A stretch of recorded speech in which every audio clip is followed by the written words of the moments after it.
Assalamualaikum warahmatullahi wabarakatuh. Halo Bapak Ibu guru hebat. Pada kesempatan ini saya akan memaparkan aksi nyata modul 1.4 budaya positif. Saya Rina Esti Luciana Widianingsih, calon guru penggerak angkatan 7 dari SD Negeri Plumbungan, Kabupaten Pati. Berikut ini ialah rancangan tindakan untuk aksi nyata saya. Judul modul ini ialah penerapan budaya positif melalui keyakinan kelas. Yang pertama ialah latar belakang. Murid tidak suka peraturan karena selama ini jika mereka melakukan pelanggaran akan mendapatkan hukuman dan cenderung mempermalukan dirinya. Selanjutnya ialah tujuan aksi nyata, yaitu menciptakan murid yang merdeka dan disiplin diri yang kuat. Kemudian menumbuhkan budaya positif di sekolah dengan meyakini nilai-nilai kebajikan universal. Tolak ukur keberhasilan aksi nyata saya ialah terbentuknya keyakinan kelas melalui kegiatan kesepakatan kelas yang dilakukan wali kelas dan siswa, sehingga siswa mampu menerapkan dan menjalankan keyakinan kelas yang telah dibuat dan disepakati.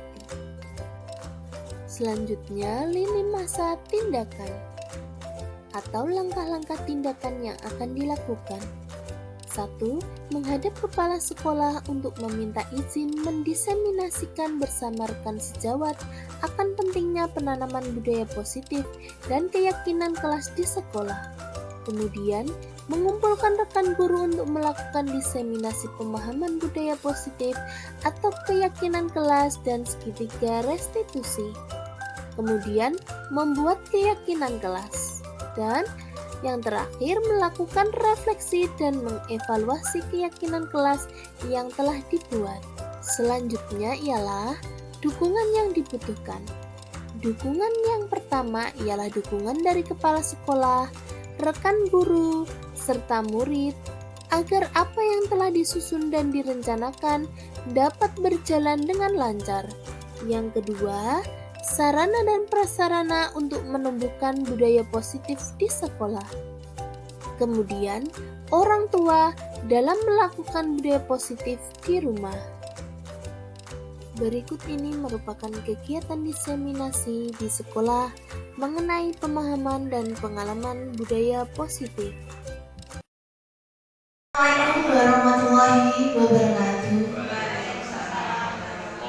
Yang terhormat Bapak Kepala Sekolah serta Bapak Ibu rekan guru yang saya hormati.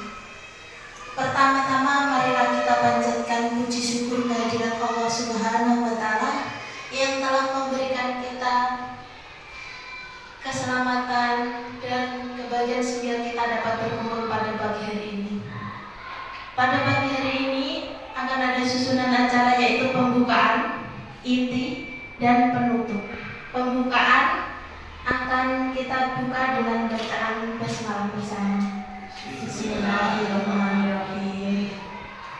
Tiba ke acara inti, pada hari ini saya akan mengenalkan mengenai modul 1.4 mengenai budaya positif yang sering kita temui di sekolah. Saya mendapatkan tugas untuk menyebarkan pemahaman dan pengalaman penerapan budaya positif kepada Bapak dan Ibu. Saya di sini bukan bermaksud untuk menggurui Bapak dan Ibu. Ya, di sini banyak yang senior, mengingat saya juga masih junior. Saya di sini ingin belajar bersama dengan Bapak dan Ibu. Kita lanjut ya.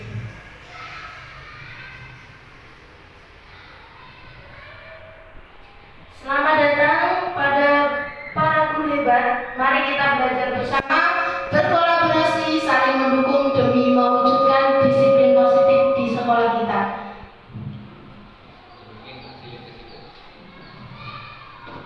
Baik. Konsep utama modul budaya positif yang akan kita pelajari ialah perubahan paradigma belajar, motivasi perilaku manusia, disiplin positif, posisi kontrol restitusi, keyakinan kelas dan kebutuhan dasar manusia.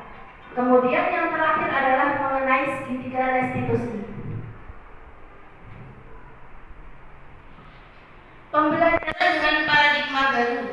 Pembelajaran dengan paradigma baru dirancang berdasarkan prinsip pembelajaran yang terdiferensiasi, sehingga setiap siswa belajar sesuai dengan kebutuhan dari tahap perkembangan untuk mewujudkan profil belajar Pancasila.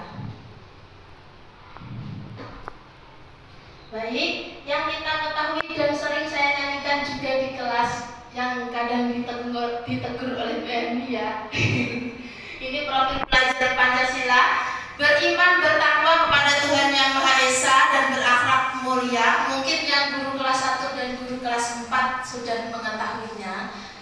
Guru agama Bapak Seswadi Bambu Titi berkebinekaan global, bergotong royong, mandiri, bernalar kritis dan kreatif.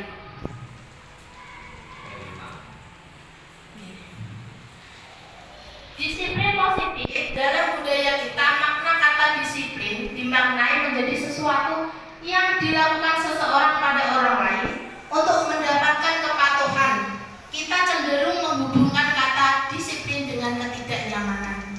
Kebanyakan disiplin adalah suatu peraturan yang harus ditaati. Sebagai pendidik, tujuan kita adalah menciptakan anak-anak yang mempunyai disiplin diri, sehingga mereka bisa berperilaku dengan mengacu pada nilai-nilai kebajikan universal dan memiliki motivasi intrinsik, bukan hanya motivasi ekstrinsik. Kenapa kok motivasi harus intrinsik? Karena kebanyakan mematuhi peraturan itu karena adanya peraturan, bukan dari kemauan anak atau peserta didik sendiri. Tidak muncul saya hadir tepat waktu tapi karena ada peraturan, seperti itu ya. Disiplin positif merupakan salah satu cara penerapan disiplin yang bertujuan untuk menumbuhkan kesadaran serta memberdayakan anak untuk melakukan sesuatu tanpa sogokan, ancaman maupun hukuman. Jadi anak disiplin itu karena ada ancaman dan hukuman. Yang kita ketahui bahwasanya kebutuhan dasar manusia yang ada 5, yaitu kebutuhan tadi ya, kesenangan, kebutuhan yang kita ketahui itu ada 5. Yang pertama ialah kebutuhan kesenangan, yang kedua kebutuhan bertahan hidup, yang ketiga merasakan nyaman ya. Ini karena video ya. Sebenarnya. Kebutuhan kita ialah bertahan hidup, kasih sayang dan kesenangan dan merasa diterima. Ada 5 tersebut. Baik, kita simak dulu video berikut ya.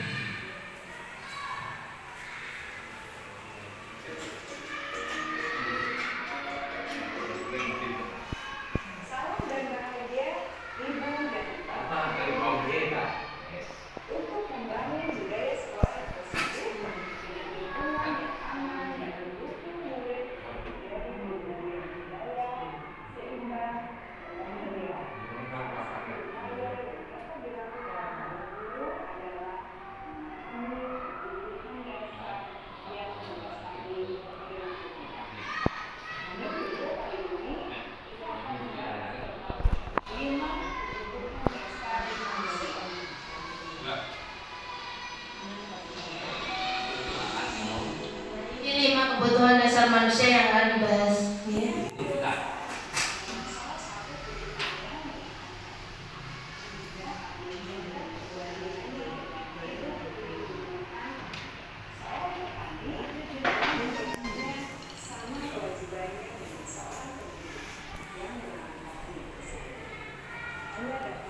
Orang inget no, aku dibutuhin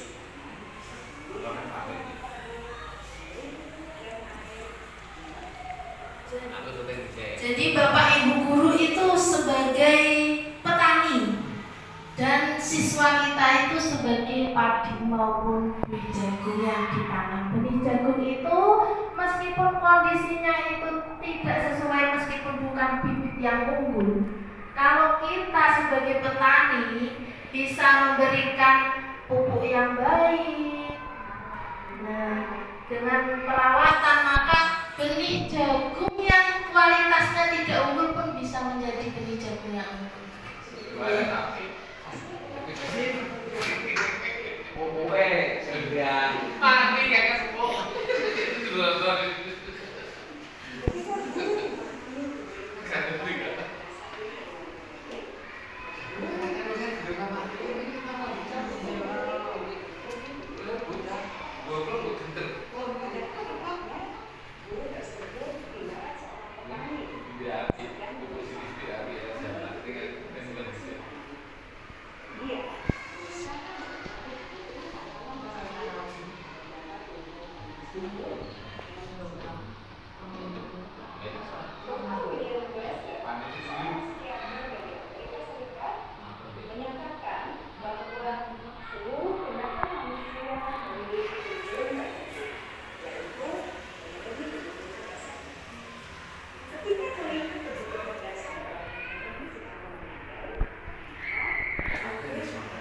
Kebutuhan dasar manusia ada kebutuhan bertahan hidup tadi.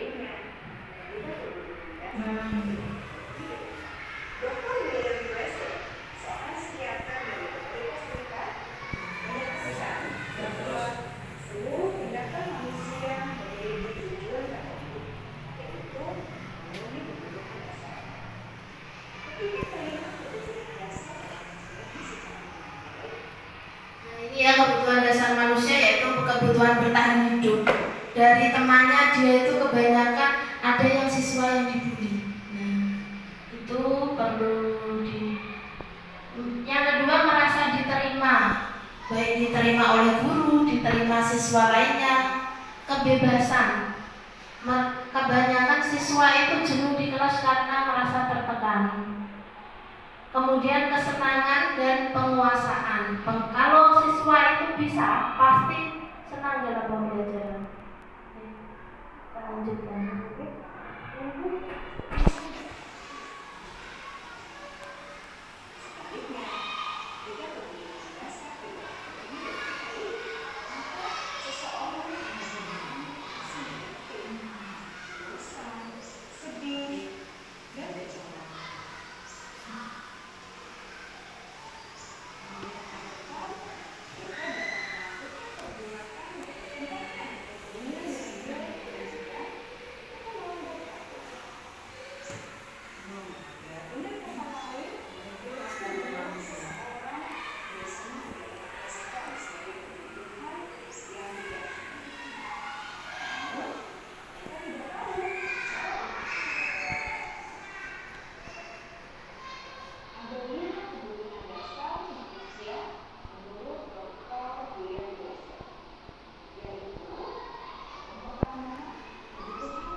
Jadi Bapak Ibu, 5 kebutuhan dasar siswa itu harus terpenuhi.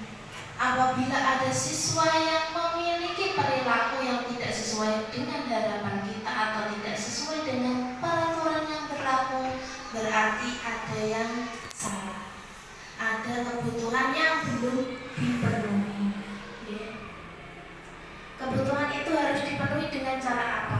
Refleksi, baik siswa maupun guru. Kita lanjutkan, motivasi perilaku manusia. Motivasi merupakan dorongan yang timbul pada diri seseorang secara sadar ataupun tidak sadar untuk melakukan suatu tindakan dengan tujuan tertentu.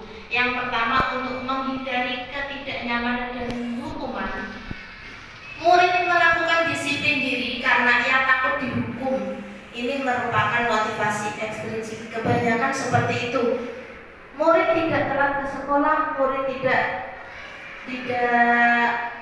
ramai di kelas karena takut pada guru dan takut dihukum. Seperti itu. Mendapatkan imbalan atau penghargaan dari orang lain.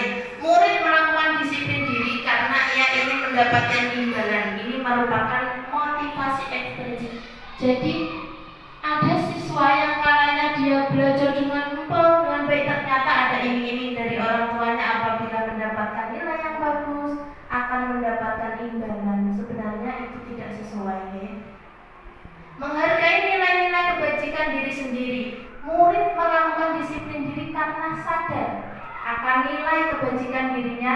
Itu merupakan motivasi intrinsik, di mana siswa sendiri yang mempunyai motivasi untuk maju, bukan cuma dorongan dari luar, terutama karena takut peraturan dan hukuman.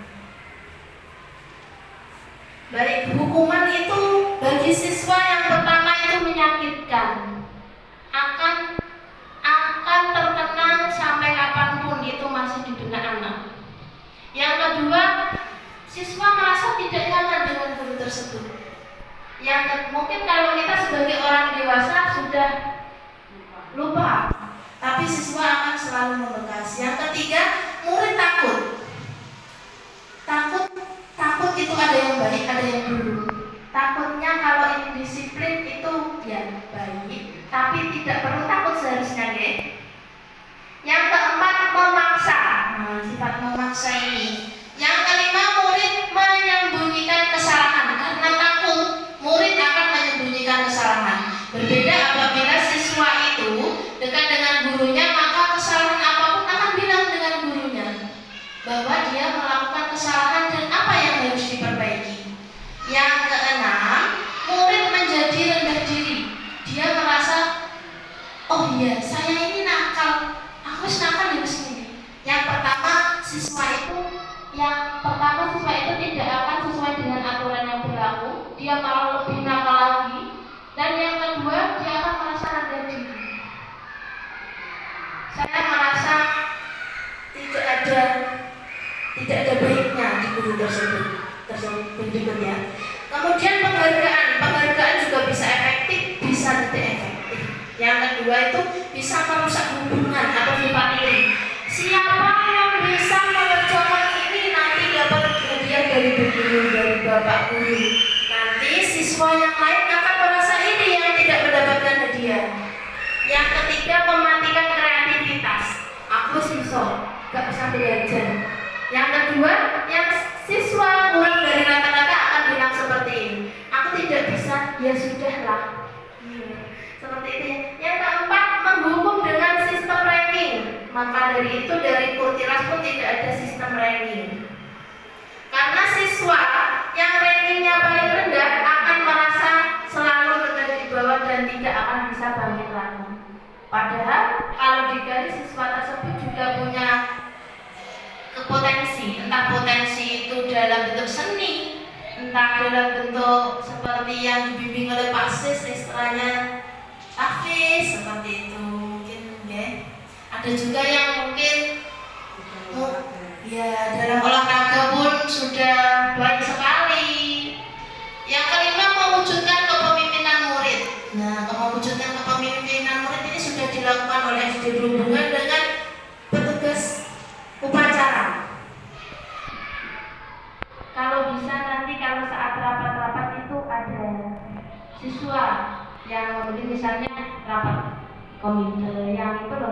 susunan acara. Nah, itu mewujudkan kepemimpinan murid. Merampas hak menghargai dirinya. Nah, kalau mewujudkan kepemimpinan murid itu di kelas juga bisa. Bagaimana? Dengan cara berdoa secara bergiliran sesuai urut absen. Jadi semua siswa akan mendapatkan giliran.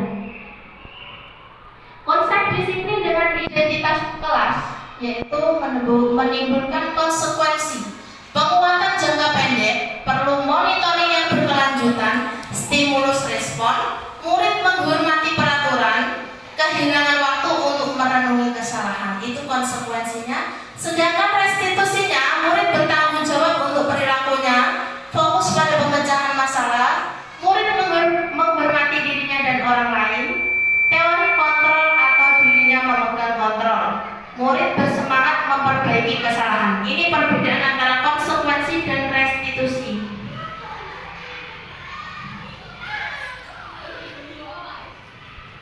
Konsep disiplin pendekatan restitusi adalah sebuah cara menanamkan disiplin positif pada murid. Pengertian restitusi adalah proses menciptakan kondisi bagi murid untuk memperbaiki kesalahan mereka, sehingga mereka bisa kembali pada kelompok mereka dengan karakter yang lebih kuat. Restitusi itu bukan suatu hukuman, tapi menyadarkan siswa dengan kesalahannya. Ciri-ciri restitusi bukan menebus kesalahan, namun belajar dari kesalahan. Yang kedua, memperbaiki hubungan. Tawaran, bukan suatu paksaan. Menuntun untuk melihat ke dalam diri, potensi dirinya. Mencari kebutuhan dasar yang mendasari tindakan. Apa yang membuat siswa tersebut melakukan tindakan itu. Fokus pada karakter, bukan tindakannya. Karakternya, bukan tindakannya. Menguatkan dan fokus pada solusi. Nah, solusi tidak hanya menghitung, jadi ada solusinya. Perbedaan antara hukuman, konsekuensi, dan restitusi. Contoh kasusnya, siswa sering tidak mengerjakan PR. Kalau guru menghukum, itu dengan hormat bendera selama 10 menit. Misalnya itu namanya hukuman. Guru marah dan murid menjadi takut. Yang kedua, itu konsekuensi. Guru memberikan konsekuensi untuk mengerjakan PR saat istirahat atau dikerjakan sebanyak 3 kali lipat. Guru tegas dan siswa menghormati peraturan. Itu konsekuensi. Yang ketiga, restitusi. Dengan cara restitusi, guru menanyakan keyakinan kelas. Keyakinan kelas itu seperti peraturan kelas. Namun kalau kenapa harus keyakinan kelas? Karena kalau keyakinan kelas itu disepakati oleh siswa dan guru, bukan hanya dibuat oleh guru. Jadi timbulnya itu karena motivasi intrinsik. Guru terbuka dan siswa menghormati dirinya dan orang lain. Itu dari restitusi. 5 posisi kontrol yang guru wajib tahu ialah sebagai penghukum. Yang kedua, pembuat rasa bersalah. Yang ketiga, guru bisa juga sebagai teman. Guru bisa sebagai pemantau dan guru bisa sebagai manajer. Kita selama ini entah berada pada posisi yang mana. Nah, ini ada 5 posisi kontrol yang sering kita lakukan, saya sendiri termasuk melakukan hal tersebut. Padahal posisi kontrol yang baik adalah sebagai manajer, bukan cuma sebagai penghukum, membuat rasa bersalah. Kita kebanyakan membuat rasa bersalah dan penghukum, ya. Kita lanjutkan. Kasus datang terlambat ke sekolah. Nah, kalau guru sebagai penghukum, maka guru tersebut patuhi aturan sekolah, lalu berdiri di depan kelas. Nah, itu guru sebagai penghukum. Pembuat rasa bersalah. Berapa kali guru harus memberitahu kamu, guru kecewa sama kamu. Nah, sedikit lembut. Ini lagi teman, ayolah berangkat tepat waktu. Bu guru bangga, kali ini tidak apa-apa. Kemudian sebagai pemantau, kamu sudah melanggar apa konsekuensinya? Lebih lembut lagi, manajer. Apa kamu tahu kesalahanmu? Kira-kira bagaimana kamu memperbaiki kesalahan ini? Menimbulkan siswa itu menyadari kesalahannya sendiri. Nah, sebagai manajer, mungkin saya sendiri juga sebagai penghukum Bu selama ini sebelum mengikuti ini ya. Mari kita simak video berikut.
Sebagai posisi penghukum ya, guru sebagai posisi penghukum.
Ini yang kedua, membuat siswa merasa bersalah.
Bu, saya memang terlambat bangun tadi.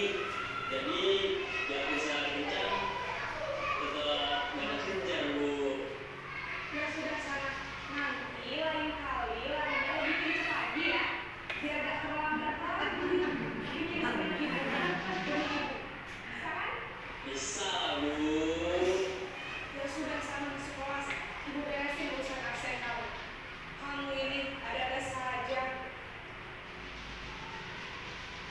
Dalam posisi tenang, guru berbicara dengan nada suara ramah, akrab, cenderung bersandar beliau untuk menjaga suasana tetap santai. Murid akan merasa senang, aman, dan akrab dengan guru. Identitas yang tercipta adalah identitas sukses atau hasil. Namun, perlu diingat, karena ini masih dorongan eksternal, maka ada faktor ketergantungan dari murid kepada hal tertentu. Di sini, guru aksennya, sehingga di lain waktu, murid bisa berperilaku baik, namun hanya kepada orang-orang tertentu saja.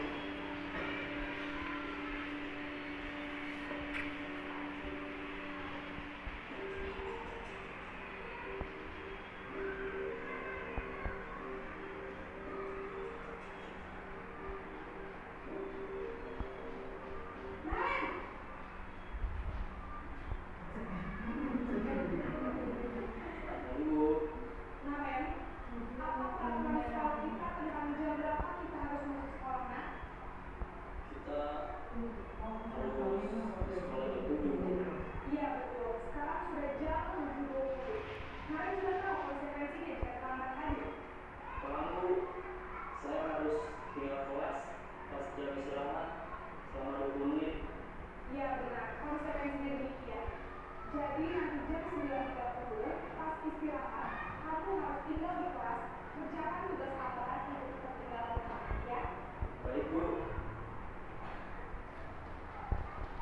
Posisi pemantau mengandalkan penghitungan atau data untuk mengontrol murid. Guru mengarahkan murid berdasarkan peraturan dan konsekuensi. Seorang pemantau menunjukkan bahasa tubuh dan ekspresi wajah yang datar dan cenderung formal.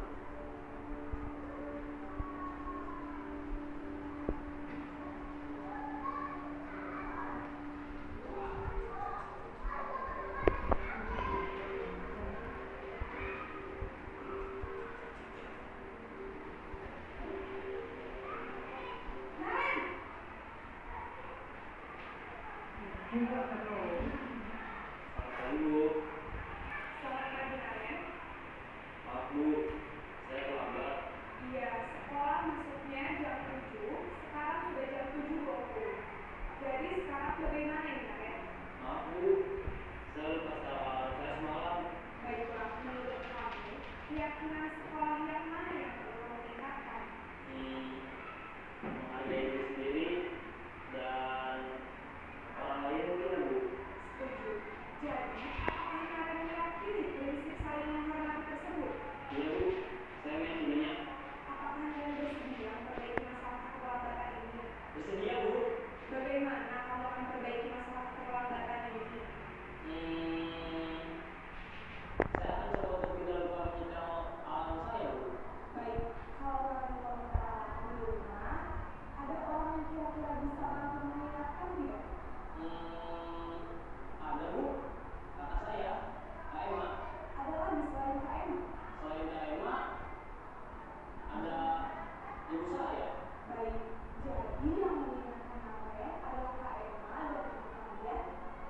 Kira-kira akan selesai alarm kapan kalian? Setelah pulang sekolah, akan segera saya lakukan.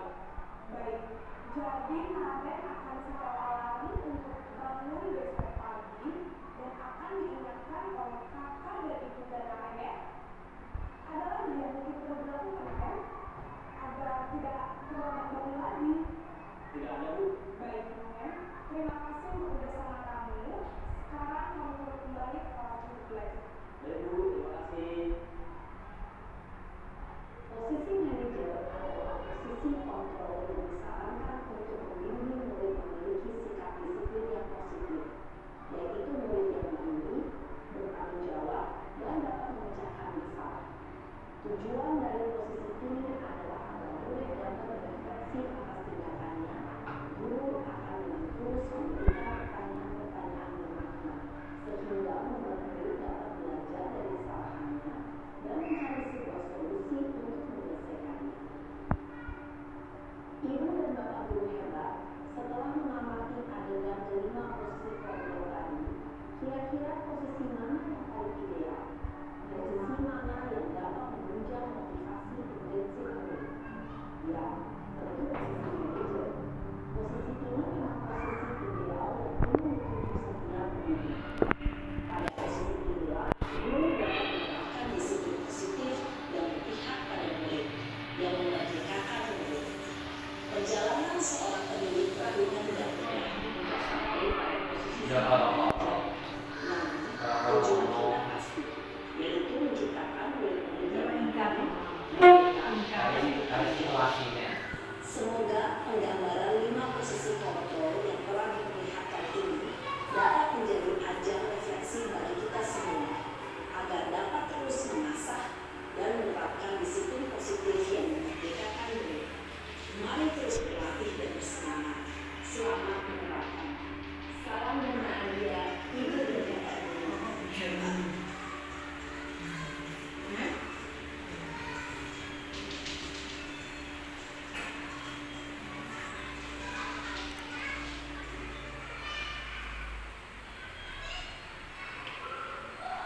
Baik, Bapak Ibu, tadi 5 posisi kontrol yang paling ideal yang harus kita terapkan adalah yang terakhir ini. Itu sesuai dengan segitiga restitusi, di mana siswa itu bisa membuat kesalahan yang telah dibuat itu bisa diselesaikan dengan sendiri dengan idenya sendiri. Dan jadi itu akan timbul motivasi intrinsik. Mengapa keyakinan kelas? Apa sih keyakinan kelas itu? Kenapa tidak peraturan kelas? Karena peraturan kelas itu cenderung lebih menekan siswa. Kalau keyakinan kelas disepakati dengan siswa.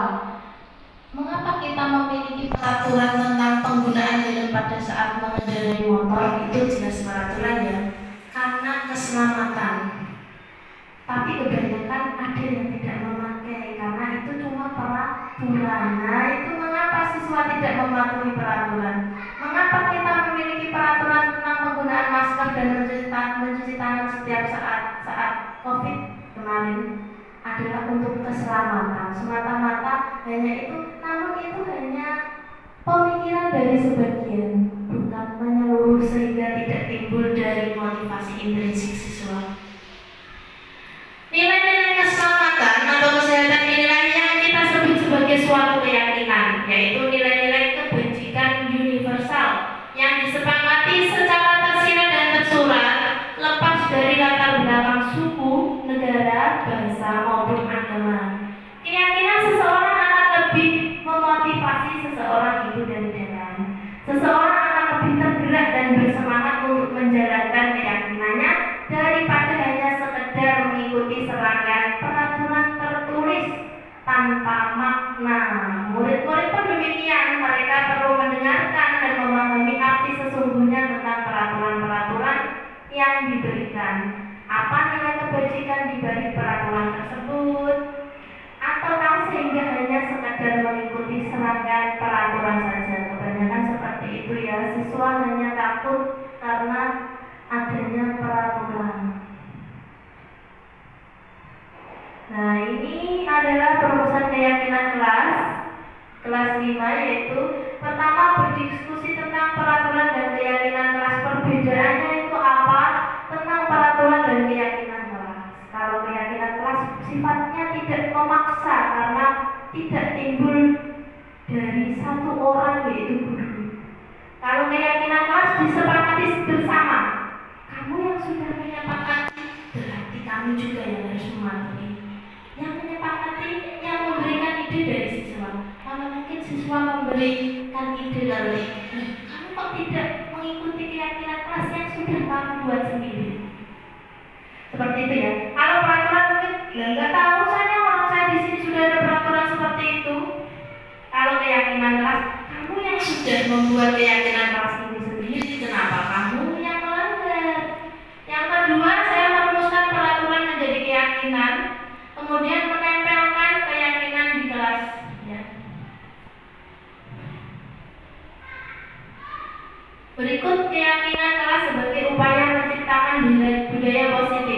di kelas saya, yaitu ada usulan dari siswa hadir tepat waktu, berpakaian rapi, menjaga kebersihan kelas dan halaman sekolah.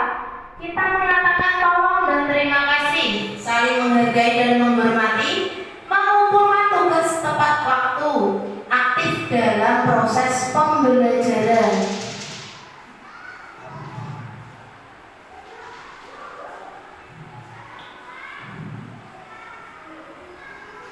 Bagaimana pembentukan keyakinan kelas? Nah, lebih abstrak dari peraturan ya.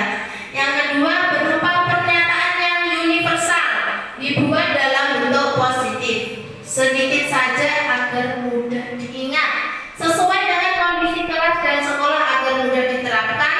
Semua warga kelas dilibatkan, bukan hanya guru yang membuat. Sehingga kalau ada apa-apa, siswanya sendiri yang membuat. Kenapa siswa yang melanggar? Segitiga restitusi. Nah, ini segitiga restitusi, yaitu ada 3: menstabilkan identitas. Kita semua akan melakukan hal yang terbaik yang bisa kita lakukan. Memvalidasi tindakan yang salah. Semua perilaku yang dilakukan siswa ada alasannya. Tidak mungkin siswa tidak mengikuti aturan kalau tidak ada alasan. Yang ketiga, menanyakan keyakinan. Kita semua memiliki motivasi internal. Nah, mari kita simak mengenai penerapan segitiga restitusi. Salam dan bahagia guru dan bapak guru hebat. Pada video kali ini kita akan membahas tentang salah satu program disiplin positif yang diterapkan di lingkungan sekolah yang dikenal dengan nama restitusi.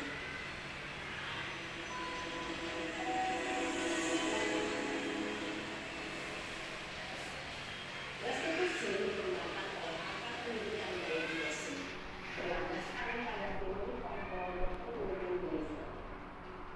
Segitiga restitusi adalah suatu proses dialog yang dijalankan oleh guru atau orang tua agar dapat menghasilkan murid yang ingin mengajar.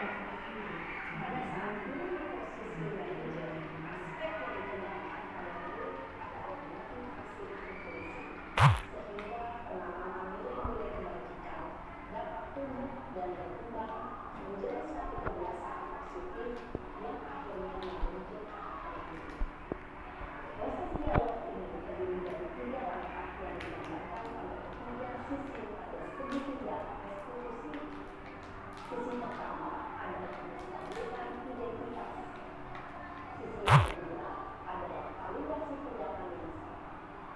Dan sisi yang ketiga adalah menanyakan keyakinan. Ibu dan bapak guru, berikut ini akan menunjukkan bagaimana seorang guru berada dalam posisi manajer menggunakan penerapan segitiga restitusi.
tindakan kamu itu kira-kira sesuai dengan keyakinan kamu atau butuh kamu tidak? Jadi keyakinan atau prinsip mana yang sesuai dengan keilmuan kamu?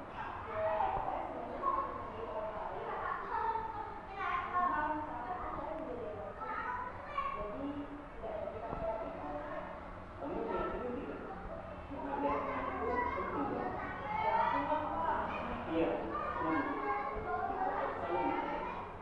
namun ada juga keyakinan yang pasti yang perlu diperhatikan. Apabila tidak selamat,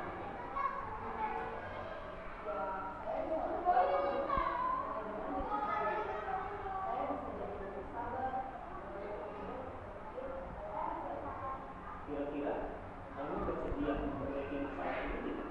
Sedia, Pak. Kalau kamu memperbaiki masalah ini, kamu akan menjadi orang seperti apa? Iya, menurut kamu bagaimana rasanya menjadi orang seperti itu? Baiklah, kalau begitu. Yuk, kita pilihnya bagaimana memperbaiki masalah ini.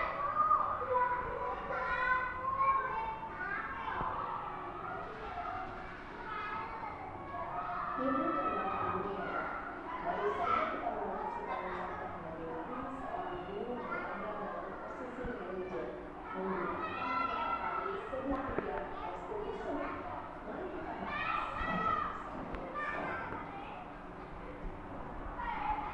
pada sisi pertama, menstabilkan identitas berdasarkan pada prinsip bahwa membuat kesalahan adalah bagian dari proses pembelajaran. Sisi pertama, dari segi jati identitas murid dari identitas gagal ke identitas sukses. Murid yang sedang berpikir yang sudah panas atau menjadi saat itu sedang mengalami identitas gagal. Bila kita memilikinya, maka posisinya tidak akan hilang. Kita bisa mengajukan pernyataan ini. 1. Membuat kesalahan sesuatu yang wajar. 2. Manusia tidak akan sempurna. 3. Kita bisa memperbaiki kesalahan ini. 4. Saya tidak menanyakan kesalahan ini. Saya lebih fokus bagaimana memperbaiki kesalahan ini. 5. Apakah saat ini kamu telah menjadi orang yang baik untuk dirimu sendiri? Ada sisi kedua, validasi tindakan yang salah. Berdasarkan pada prinsip bahwa setiap tindakan berupaya memenuhi suatu kebutuhan tertentu. Guru yang telah memahami teori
suatu pembelajaran dari kesalahan yang telah dibuat. Kemudian validasi tindakan dengan cara menanyakan apa alasan siswa tersebut melakukan kesalahan. Yang ketiga, dengan menanyakan keyakinan apakah itu sudah melanggar keyakinan kelas yang telah dibuat. Sebenarnya segitiga restitusi tidak perlu diterapkan secara urut apabila permasalahannya itu tidak kompleks. Misalnya permasalahan yang kecil saja, tidak perlu, hanya cukup menanyakan keyakinan kelas yang telah disepakati. Kasus yang pertama ini pada murid kelas 5. Afif murid kelas 5 datang terlambat ke sekolah karena keasikan main game hingga larut malam.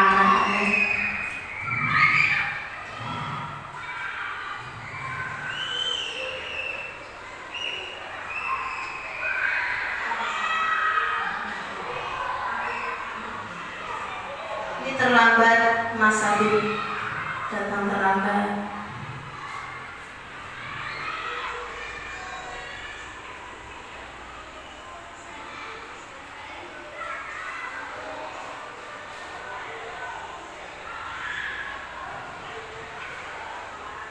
Mempersilahkan siswa duduk meskipun terlambat. Kemudian saya manggil Mas Afif untuk berdiskusi, menanyakan kenapa Mas Afif itu bisa terlambat ke sekolah. Ternyata karena main game terlalu lama hingga larut malam dan terlambat ke sekolah, punya kesiangan.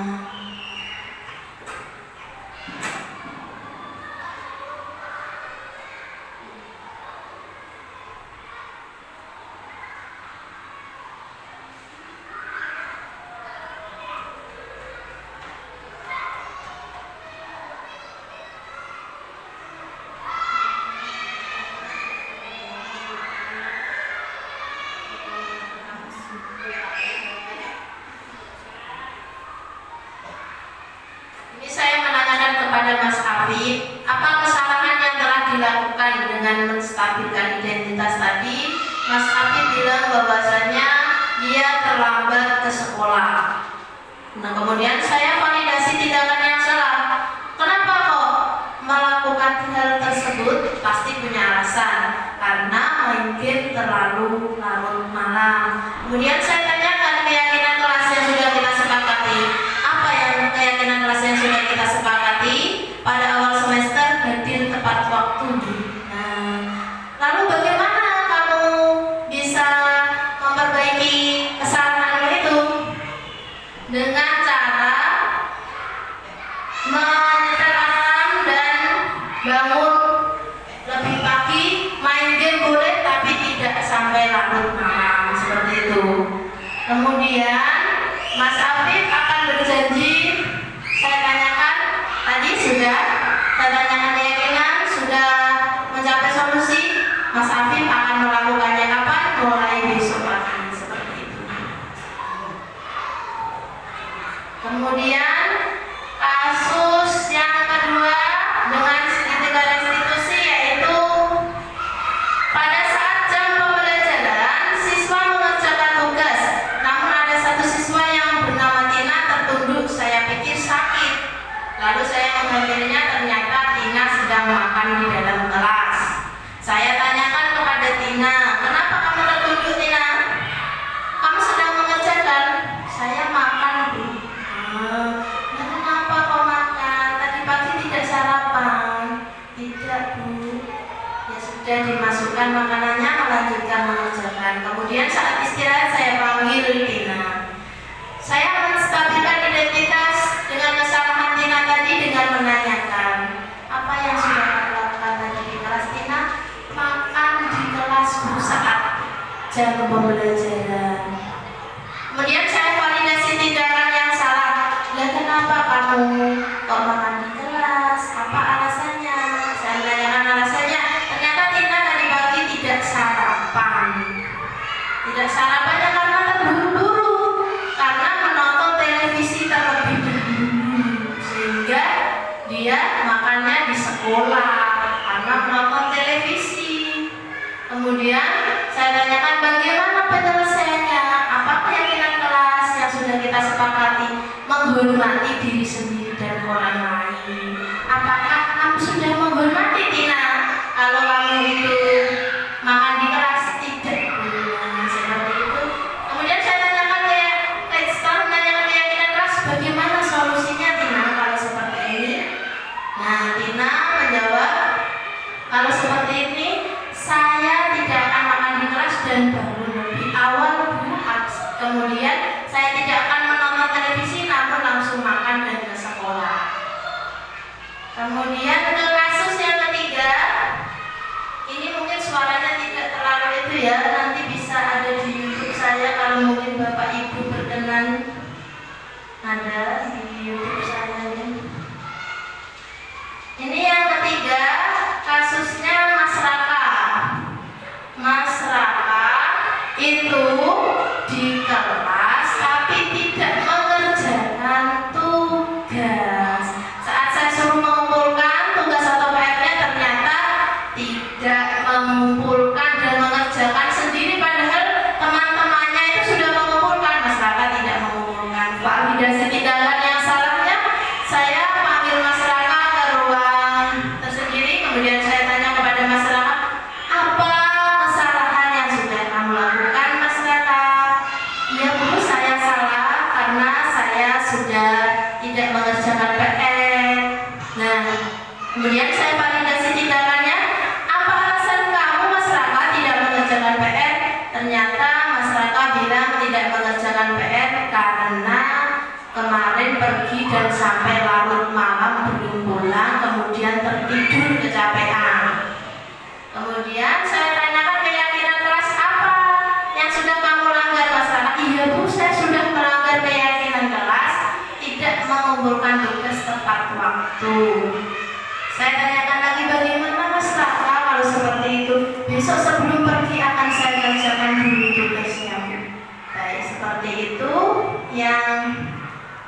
yang telah disepakati saya bersama Mas Raka, di mana guru itu sebagai manajer. Saya takutnya kalau secara bersama dengan siswa lain, siswanya minder, jadi saya tanya di tempat lain secara face to face, jadi siswa tidak akan minder dengan siswa yang lain. Ini saya memunculkan motivasi intrinsik dari Mas Raka, di mana dia mempunyai ide untuk menyelesaikan masalahnya sendiri, yaitu dengan mengerjakan PR sebelum pergi. Jadi Mas Raka sendiri yang memunculkan ide itu, bukan dari saya. Itu motivasi intrinsik. Nah, betul ya.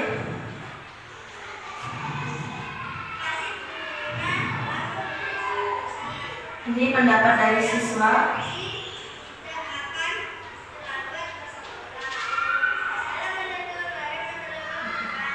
Afif ini yang terlambat tadi. Ini Tina.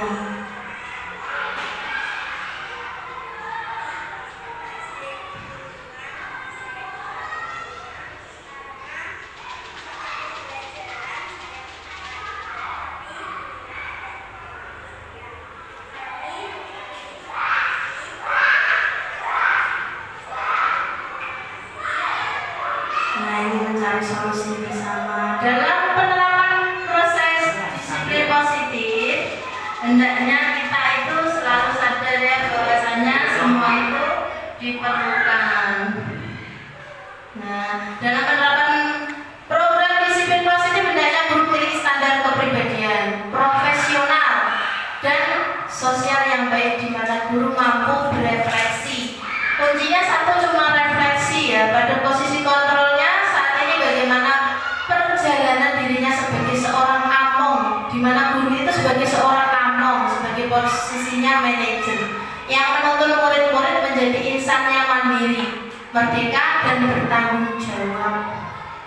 Nah, jadi guru itu bukan kok minuman dibuat seperti apa, tapi kalau gelas itu sudah terisi minuman, maunya gelas minuman itu mau jadi apa gitu. Bukan kita yang membuatnya ya. Kita hanya belajar hari ini membawa manfaat sehingga dapat mewujudkan siswa yang berprofil pelajar Pancasila. Salam Merdeka Belajar.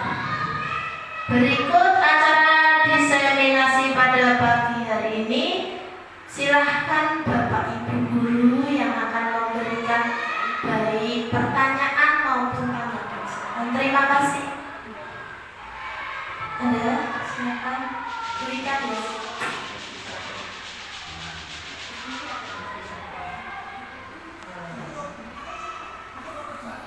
Baik, sore.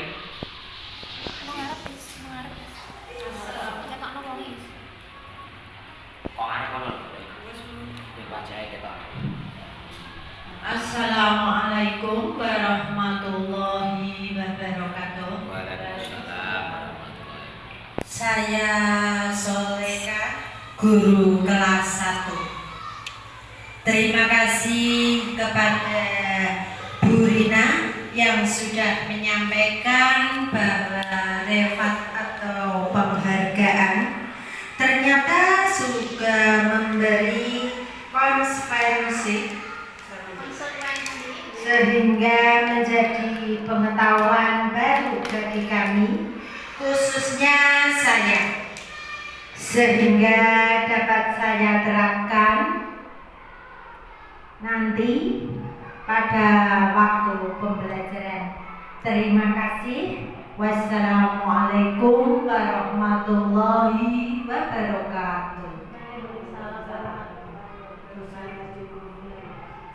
Terima kasih Bu Rika atas tanggapannya. Mungkin ada yang lain lagi memberi tanggapan. Iya Bu Reni, terima kasih.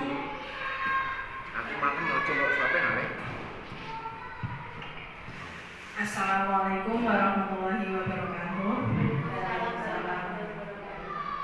Saya Eno Hidayati, guru kelas 3.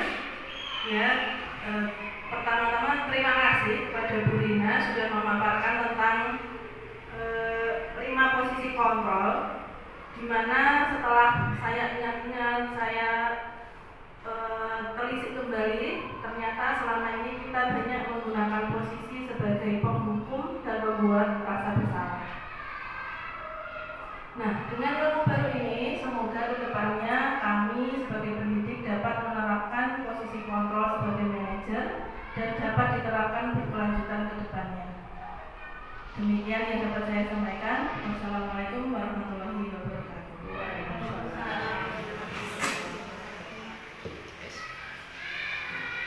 Terima kasih kepada Bu Eni dan Bu Rika yang sudah menyampaikan tanggapannya.